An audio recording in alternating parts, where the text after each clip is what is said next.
Patuloy na tinitiyak ng Embahada ng Pilipinas sa Los Angeles, California kung may mga Pilipino na nakasama sa 25 nasawi sa malawakang wildfire doon.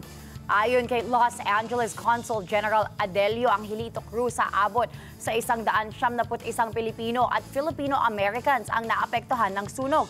Pinangagambahan pa anyang tataas ang bilang na yan at posibleng abutin pa ng ilang linggo bago malaman ang pagkakakilanlan ng mga nasawi. Ngunit sa ngayon, wala pa anyang kumpirmasyon na may nawawalang Pilipino kasunod ng insidente.